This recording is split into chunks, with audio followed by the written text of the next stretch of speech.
Shara from Woodshop Diaries, and today I'm going to share with you how I made these huge pet picture frames. Now, side note, you obviously don't have to frame your pets, and you can make these in any size that you want. Now, I know that you're typically checking out the channel for furniture builds, and this isn't exactly a furniture build, but I've got several projects in limbo, but I had been working on these this week, and so I just thought I would share them. But before we dive in, I do want to talk just a second about custom framing. So there are a ton of places out there that will offer custom framing, and some of them are pretty pricey, but some of them are actually pretty comparable to the price that you would pay just to make it yourself. That said, making this yourself will likely save you some money, but if you're looking to make something pretty standard, it may not be worth your time to make it yourself unless you just enjoy the process. But if you're like me and you're making something that's pretty out of the ordinary, it's probably gonna save you a good chunk of money to just make it yourself. Personally, I like to make my own stuff because a lot of times I break the rules, and it's easier for me to just make it myself than explain to somebody why I don't want something done the normal way. As an example, typically you would frame your photo so that the photo is centered and it's the same orientation as the frame. Obviously, I didn't follow either of those rules in this case. So for me, it was easier to just make these myself than to convince a custom framer to do this for me. All that said, if you're ready to tackle making your own custom picture frames, let's get building.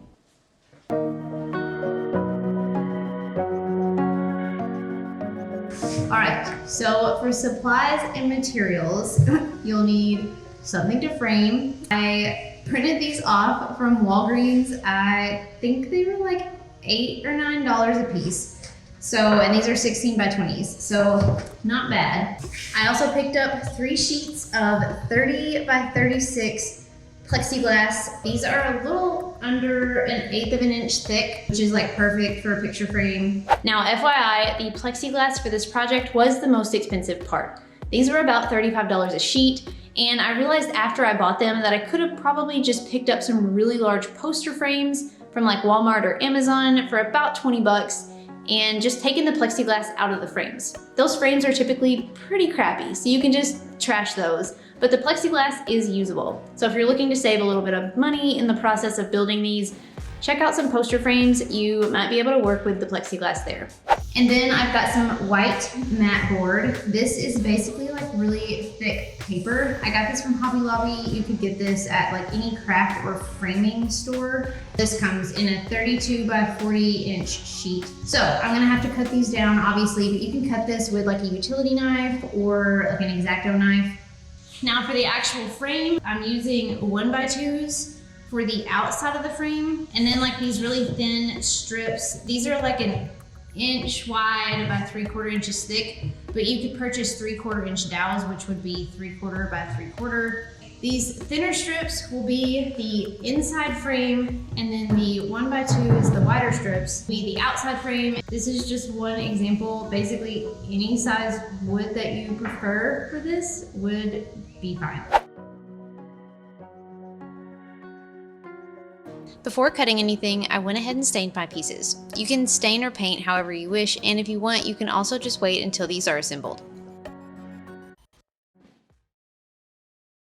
Now, the first step in this project is determining your plexiglass size, which will actually also tell you the size of the inside frame, which is the first part that we're going to be building. Now, the sizing here is completely up to you, and if you don't feel comfortable cutting your own plexiglass, I do suggest that you find some pre-cut pieces that the size will work for you as is. Cutting isn't bad, but it is an extra tool and an extra step in the process. Now, what I did to figure out my sizing was first I looked at the height. So my plexiglass pieces were already 36 inches long, and I decided that that would be a good height. So I just left it as is at 36 so I didn't have to trim that side. But for the width, I decided that I wanted about 2.5 inches of mat board on each side of the picture, but the plexiglass will also cover these 1 inch wide pieces on each side of the frame. So basically, to figure out my plexiglass size, I would need to take the width of my picture, which this is a 16 by 20, so we've got 20, plus 2.5 on each side, which is 5,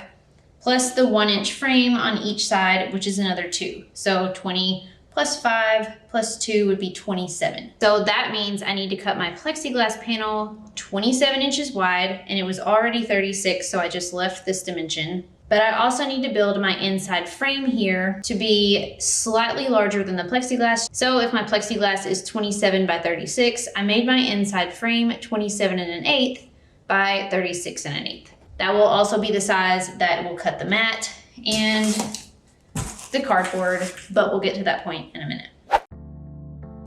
I mitered all the corners here at 45 degrees and cut my 1-inch wide inside frame pieces. And again, you could also just use square dowels or 1x2s for this instead. I cut 4 pieces that when fit together would have the overall dimension about 1/8 of an inch larger in both directions than the plexiglass panel. Now, you can use a regular wood glue for this, but for these small pieces, I just used some Crazy Glue fast dry wood glue. It made assembly really clean and quick, and it allowed me to just hold the mitered corners good and tight instead of messing with a bunch of clamps. Each corner took just a few seconds to dry, and it seems to hold just fine, but you can glue this up however you wish.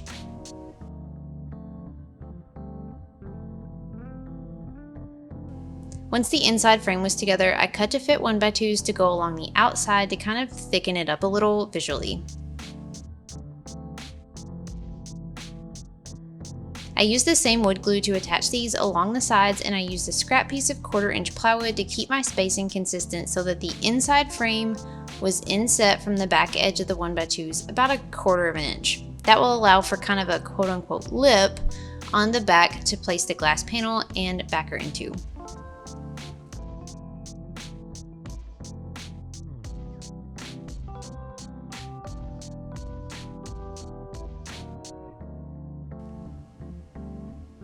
With the frame assembled, I moved on to cutting the plexiglass. Now, depending on your frame size and the plexiglass that you're working with, you may or may not have to cut it. If you can make a pre-cut piece work without cutting it, that's probably what I would recommend. Now, there are tons of ways to cut plexiglass, but I just used my circular saw with a finished blade. I used the straight edge and a couple of clamps to cut it down, and I left the protective layer on it while I cut. This just helps prevent chipping and scratching during the cut. They also make special utility type knives that will cut plexiglass as well if you prefer not to use a power tool for this. And now the most frustrating part, cutting the mat board. If you've ever worked with mat board before, you know that it's basically like a cross between cardboard and paper. It's thicker than paper, but thinner than cardboard, and it's really dense, and it can chip and shred. So go slow and use a sharp knife. And just generally be careful. I laid my mat board onto some scrap cardboard and marked where to cut the overall size. Then I used a utility knife and a straight edge to cut it. Then I marked where to cut the opening to place my picture in. Note that you probably want to mark on the back side, as pencil marks will be hard to remove later. And with that said, if you place it face down on your cardboard, you want to make sure that your cardboard is clean. Mat board isn't very forgiving as far as getting rid of smudges or blemishes. My pictures were 16 by 20, so I made my opening here 15.5 by 19.5. This just allows for a 1/4-inch wiggle room on all sides to place the photo in. I used a sharp utility knife to carefully cut out the hole, making sure to cut all the way through. Now, I'm not great at this, so mine were not perfect, and I had to go back and clean up some rough edges where I got off my straight edge a little. If you're a perfectionist, maybe don't cut your own mat board. It's kind of frustrating. At this point, it was time to put it all together. I placed the plexiglass on the back side of the frame and cleaned it. Then I added the mat board and the photo, which I taped in place so it doesn't slide down. And finally, I cut some cardboard to fit over the back side to hold everything tight. I use these picture frame tabs along the back edge in several places. I love these things as it makes swapping out photos easy, and it helps hold all the stuff inside the frame in place. I will link the ones that I used in the video description below. And finally, to hang it, I added a sawtooth hanger in the middle at the top.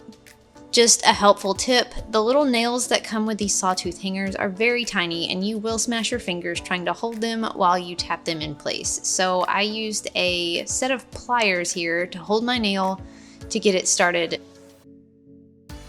Now, I know this isn't the fanciest framing, but it's exactly what I wanted for these pictures, and it's such a simple but fun statement piece hanging on the back wall of our dining room. There are thousands of ways to make picture frames, but I hope you enjoyed this really simple method.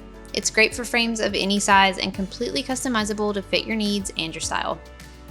And of course, best of all, it's easy and doesn't require a bunch of specialized tools. I'm going to be sharing some fun shop projects and new furniture builds in the coming weeks, so if you enjoyed this video and want to see what's next, be sure to subscribe to the channel so you don't miss those videos. Thanks so much for watching, friends, and until next time, happy building!